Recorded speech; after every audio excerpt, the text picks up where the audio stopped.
Hello NRI friends, welcome to SP NRI, the next generation NRI banking. मेरा नाम है मोहित और आज इस वीडियो में हम बात करेंगे about NRI selling property in India, जिसमें हम स्पेसिफिकली डिस्कस करेंगे कि जो रिपैट्रिएशन होता है ऑफ द सेल प्रोसीड्स वो कैसे होता है, इसके क्या क्या कंडीशंस होते हैं, कौन कौन से केसेस होते हैं। तो ये सब हम समझेंगे इस वीडियो में। तो बिना किसी भी देरी के चलिए वीडियो को स्टार्ट करते हैं। तो सबसे पहले तो हम ये डिस्कस करेंगे कि डिफरेंट केसेस कौन कौन से हो सकते हैं। अगर एक एनआरआई एक प्रॉपर्टी बेच रहा है तो उस प्रॉपर्टी को उसने अक्वायर कैसे किया होगा, इसके तीन केसेस हैं। पहला केस ये है कि या तो वो एनआरआई पहले रेसिडेंट होगा, जब उसने वो प्रॉपर्टी खरीदी उसके बाद वो एनआरआई बन गया। सेकंड केस है कि एज एन एनआरआई ही उसने वो प्रॉपर्टी खरीदी। और फाइनल केस है कि उस प्रॉपर्टी को उसने इनहेरिट किया एज एन एनआरआई। तो चलिए इन केसेस को इंडिविजुअली समझते हैं।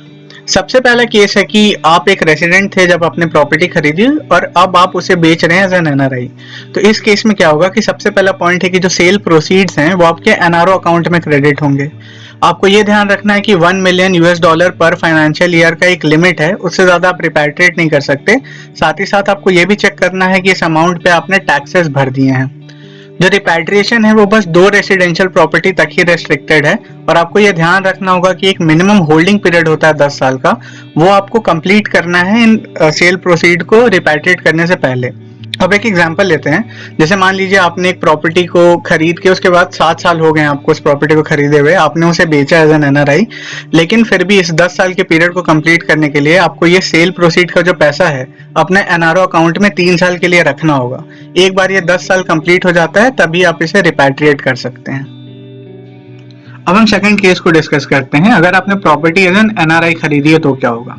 सबसे पहले तो फीमा के जो रेगुलेशंस है उनके साथ आपको कंप्लाई करना होगा। इसके साथ ही साथ कुछ लिमिट्स हैं जिनका आपको ध्यान रखना होगा। जैसे कि इनिशियली आपने जो पैसे पे किए थे प्रॉपर्टी खरीदने टाइम, रिपैट्रिएशन का अमाउंट उससे ज्यादा नहीं हो सकता। सिमिलरली अगर कोई लोन रिपेमेंट चल रहा है आपका तो उस अमाउंट को भी एक्सीड नहीं कर सकते या रिपैट्रिएशन का अमाउंट। सारे केसेस में जो सेल प्रोसीड्स हैं वो आपके एनआरओ अकाउंट में ही क्रेडिट होने चाहिए, जिसमें $1 मिलियन पर फाइनेंशियल ईयर का रिपैट्रिएशन लिमिट होता है, जिस पर आपको ध्यान रखना होता है कि आपने टैक्सेस भरे हैं। इस केस में भी जो रिपैट्रिएशन है वो 2 रेसिडेंशियल प्रॉपर्टी तक ही रेस्ट्रिक्टेड है, लेकिन यहाँ पे एक बेनिफिट ये होती है कि कोई भी होल्डिंग पीरियड नहीं होता। जैसे फर्स्ट केस में 10 साल का होल्डिंग पीरियड था, इस केस में कोई होल्डिंग पीरियड नहीं है।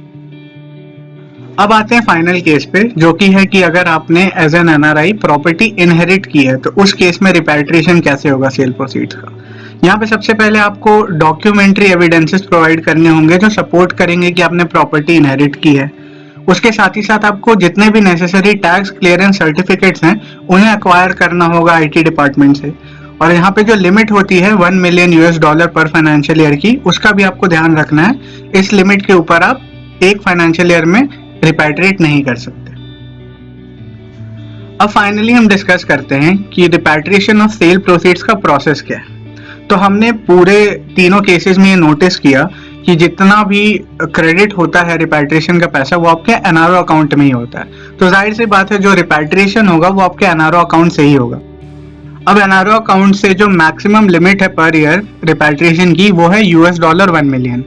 अब यहाँ पे हम प्रोसेस को समझते हैं जो हमने ऑलरेडी पिछले कई वीडियोस में एक्सप्लेन किया हुआ है।